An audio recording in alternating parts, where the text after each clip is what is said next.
So what's up, guys? Figures be a good opportunity to show you where I'm at with the car. Let's check it out. So I'm currently waiting for more paint. I'm a little under the weather, so sorry if my voice sounds a little weird.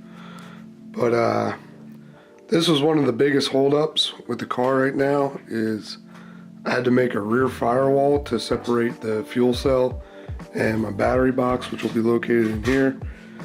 It's a little weird because with a hatch, there's no like trunk separating everything, so I had to kind of make my own rear firewall here. Let me close this lid and I'll show you. So I got Lexan for the top half of the glass, and I built the steel firewall which separates everything. That's what I'm waiting for the paint for. I gotta paint that up inside and out.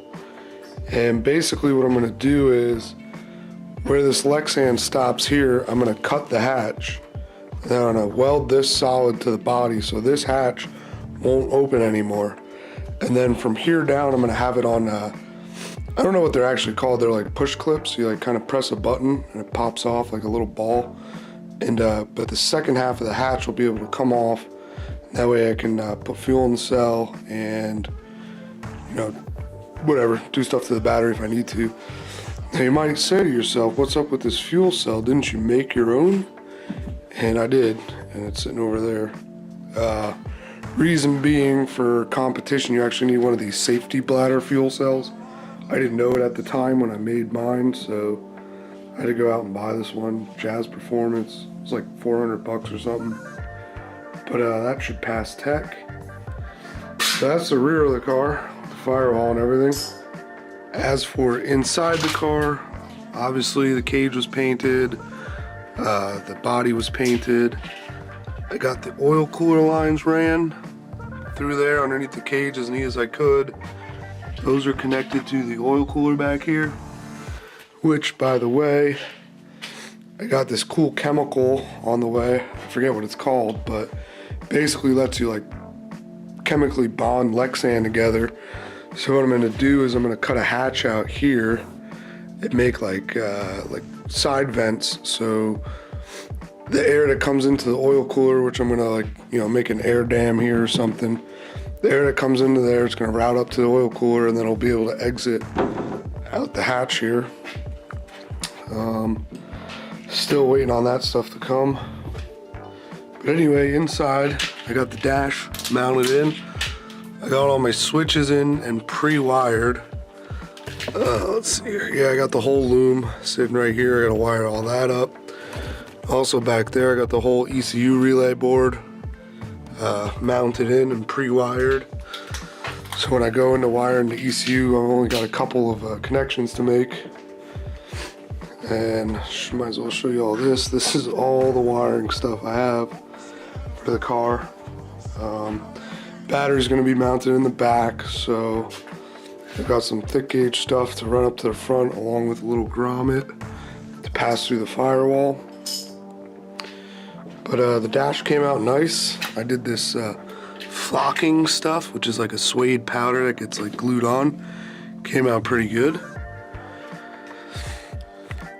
As for the engine bay, it's almost completely finished. Other than wiring, I still gotta do wiring yet. But I gotta put a TPS sensor on. I gotta make the stays for the throttle position, or for the throttle cable rather. And I have most of the vacuum lines hooked up except for the wastegates, which I need to tap into one of the intercooler pipes. So I'm waiting for, they don't sell like titanium hose barb connections anywhere, so I just ordered a piece of titanium tubing to weld into the pipe, so I'll have to take the pipe back off to get to that. But as you can see over here, got all the vacuum lines ran, boost control, solenoid. Gotta finish running that stuff up. I got the map sensor and the fuel pressure regulator set up. Got the alternator on, sitting pretty nice. The belt gets a little tight, but I'm hoping, it's pretty close there, but I'm hoping with the way the engine torques, it'll pull the belt away a little bit. If not, I'll have to put like a roller pulley in there. Yeah, other than that, I mean, here's a list of everything I gotta do yet. Slowly crossing things off. I'm gonna start back up with the build videos soon. It's just been a little hectic. Right now it's January, late January. I was still drifting in December, so I kind of just finished drifting. Then there was the holidays, and then I got sick, and you know, waiting on parts, and kind of just got out of, oh, I bought the 8.6 too. So, you know, that stuff was going on, but now I'm ready to get back down to hammering away at this thing. So, more build videos are to come. So, catch you in the next video.